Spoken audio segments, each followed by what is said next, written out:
Lorena Gonzalez finishing up the end of the vote in the Assembly. Listen to this. I'm not a doctor, and I'm glad that we have the support of the doctors in the legislature, but I'm a mom. And that's why I have always felt so strongly about this bill. In 2010, we had 10 deaths in California because of whooping cough. 10 babies died.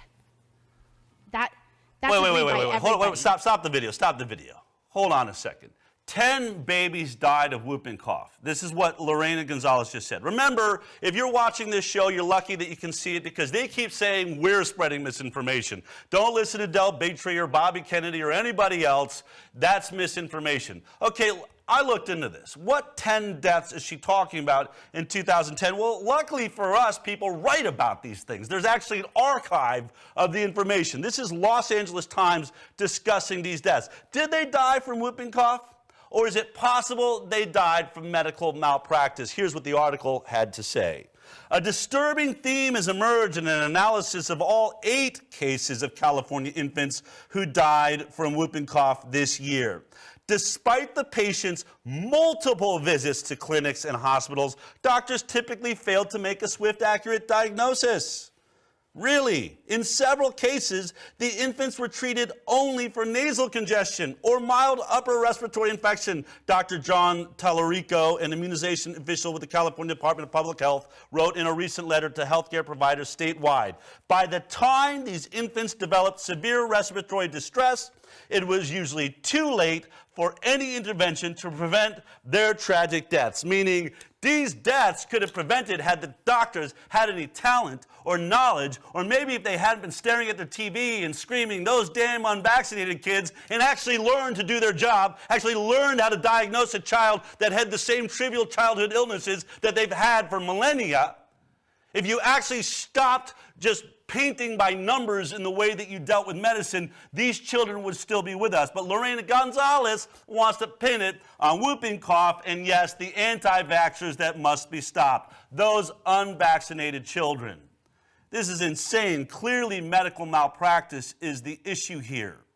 But let's go ahead and talk about whooping cough. I've done it ad nauseum. We've covered it on this show 100 times. But let's go 101 just so that maybe Lorena Gonzalez will hear it. Maybe somebody in that building in the state capitol will actually look at the actual science around whooping cough so that we can stop hearing this be one of your #1 arguments for why we need to vaccinate everybody. You heard the one guy, I'm not really worried about measles. It's something else, something bigger, perhaps. Dun, dun, dun, pertussis.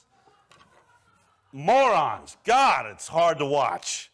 Here we go. Once again, the misinformation coming from Boston University. Resurgence of whooping cough, pertussis, may owe to vaccine's inability to prevent infections.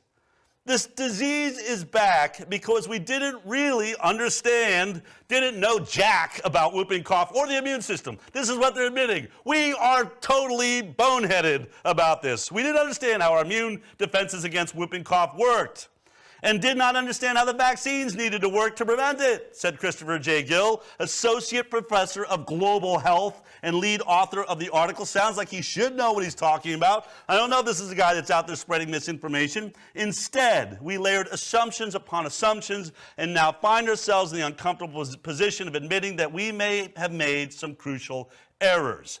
This is definitely not where we thought we'd be in 2017. You can read this article. Again, type in I can and read the whole article. Here is what it's talking about. And by the way, check out my video on the baboon study. That's right, animal studies that have proved this.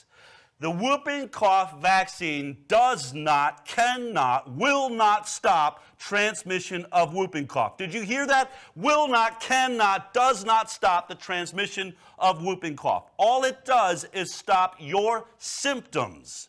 It protects you from having the cough, meaning you don't have the one signal that tells you and your brain, oh my God, I'm sick, I have a cough, maybe I should go to my doctor who won't be able to diagnose this unless I go 10 times and finally die. But anyway, it will end up being pertussis and whooping cough.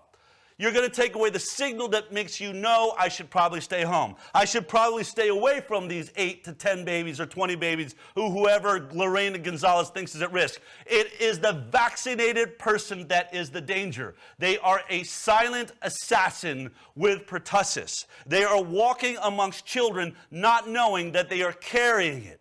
They are still transmuting and they're colonizing pertussis, and they don't know it because they don't have a cough. That's all the vaccine has done. It's taken away the cough.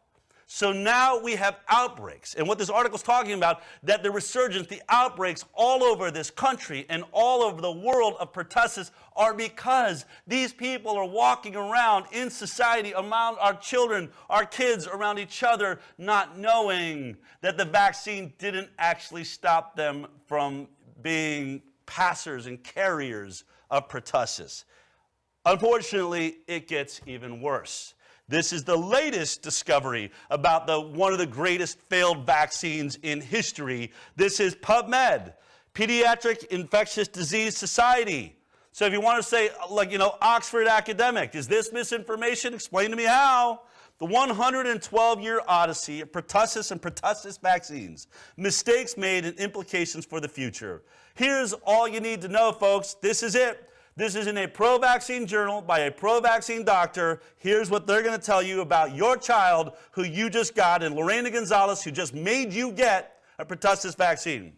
Because of linked epitope suppression, all children who were primed by DTaP vaccines will be more susceptible to pertussis throughout their lifetimes, and there is no easy way to decrease the increased lifetime susceptibility.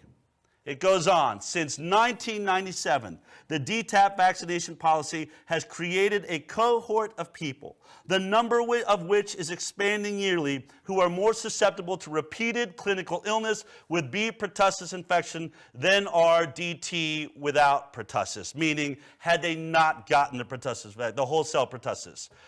So what they're saying is here is that the whole cell pertussis work better. That's not what we're using. This one's making you more susceptible than someone that didn't have it. There's no feasible way to make this cohort less susceptible, meaning you're screwed for life. This vaccine screwed you for life. There it is, Lorena, the vaccine that screws all children for life. They are going to have more pertussis their whole life. They're going to be carrying it to all of their friends and all of the babies all the time because this vaccine absolutely sucks. Okay? And proof of that, right here in Los Angeles, you saw it, Lorena, you saw it, Senator Richard Pan. Remember this article? Harvard Westlake students were vaccinated, dozens caught whooping cough anyway. In fact, all of the pertussis that spread in this school, none of the unvaccinated children got it. Only vaccinated children. So there it is.